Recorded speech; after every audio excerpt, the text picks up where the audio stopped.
suddenly into his favorite chair, a large red leather club chair, which Pelham had thoughtfully tucked in close to the hearth.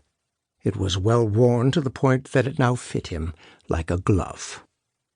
The fragrances of numberless very old leather-bound books cheered him considerably. How he loved the hours spent alone with his books.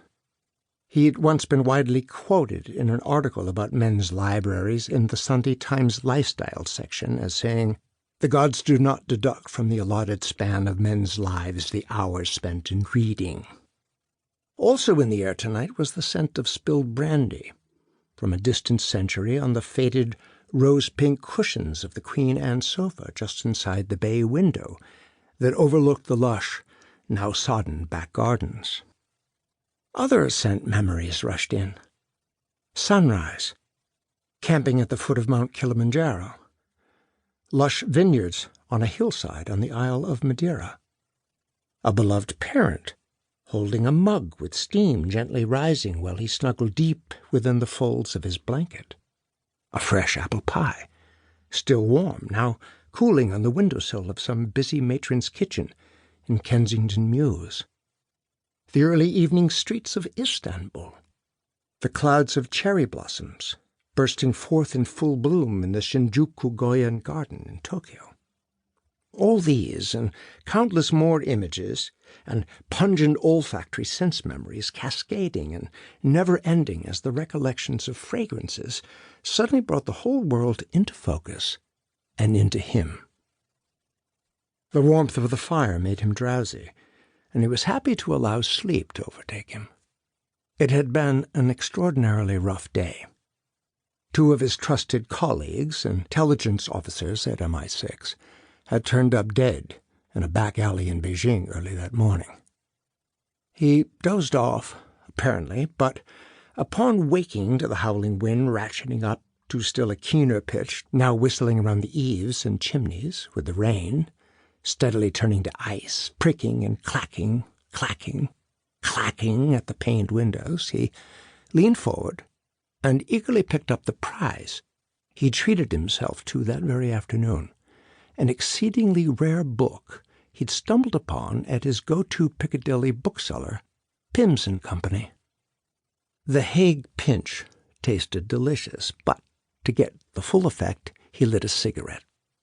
Not Moreland's, mind you, which had created a secret tobacco blend just for him codenamed Hawkeye, but his new brand, Marlboro's. He looked at the glowing tip in his left hand and shrugged his shoulders.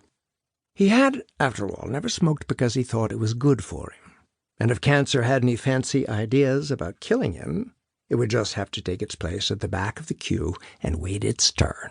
God damn it.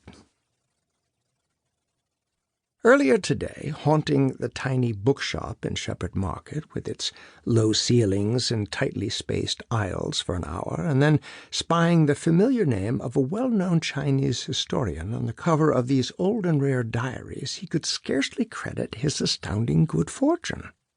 A seemingly original work by the master Han Xin, detailing the decades-long and bloody history of the infamous Tang dynasty. In very good condition.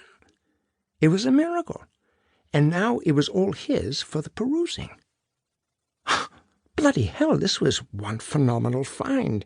The newest mission of his friend and superior at MI6 entailed learning everything he could about the Tangs, the villainous twins he'd battled with in the Bahamas the previous year, and then circling the globe to root them out wherever they should be found. Tommy and Tiger Tong.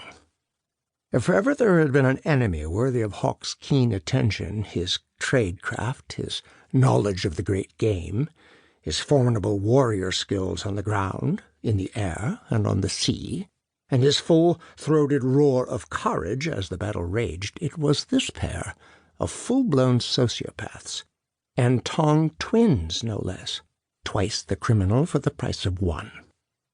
He'd been engaged in a study of the history, past and present, of the Tang Triad, one of the oldest and most powerful of the Chinese crime dynasties, as he and his wingman, one Stokely Jones, Jr., had discovered in the Bahamas on a personal mission for Her Majesty the Queen.